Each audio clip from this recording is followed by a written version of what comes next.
You got your main transportation for basic training soldiers, all the buses. Meet Sergeant Mario Whitaker, an Iraqi war veteran who served 2 tours in Iraq, his most recent from 2006 to 2007.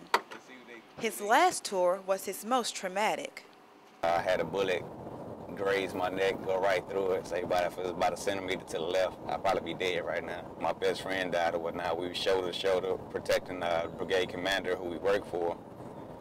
And at that time it could have either been me or him, but he caught a sniper round straight to the head and died right on the spot.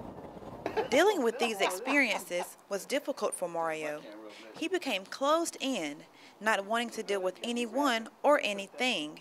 He learned the reasons behind this when he started going to therapy. I got diagnosed with post-traumatic stress or whatnot, sleeping disorders. I got sleep apnea, and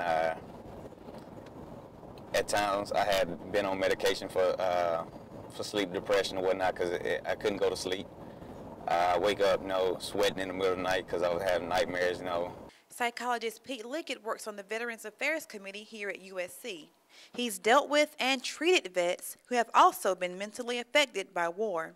A lot of the vets that have come in here have talked about some very specific incidents that they've seen while in theater, and some of them are really, really disturbing to have to listen to, and no doubt have been disturbing for them to have to experience. He says that many vets suffer from post-traumatic stress disorder. One symptom of PTSD is having flashbacks. They begin to re-experience and relive some of those really traumatic events that they witnessed. Dr. Liggett also notes that many vets have a difficult time adjusting once they return home from war. A lot of vets really struggle with this sense of, I'm not in a dangerous environment anymore, and so you see a lot of thrill-seeking behaviors among veterans. A recent study conducted by the National Center for Post-Traumatic Stress Disorder found that of those who suffer from post-traumatic stress, close to 95% of soldiers reported receiving a gunshot. 86% reported knowing someone who was seriously injured or killed.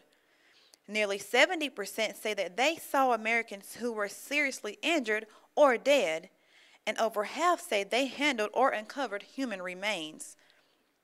The effects of war can be damaging and long-lasting, not only to the country in which the war took place, but to the soldiers who actually fought in the war. Many of these effects can and do manifest themselves into the everyday lives of the soldiers when they return home. Like you driving on the road, you see big old potholes in the road.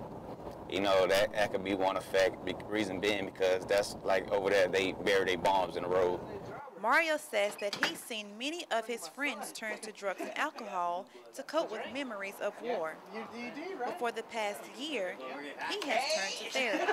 If I didn't, I'd probably still be lingering some, a lot of effects or whatnot that are probably would prohibit me from doing this interview with you now. After overcoming a near-death experience, Mario is smiling and laughing, finally able to enjoy life after war.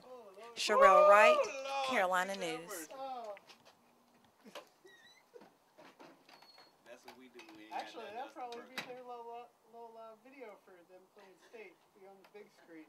No, we don't do that. They athletes have their own stuff. But this is it.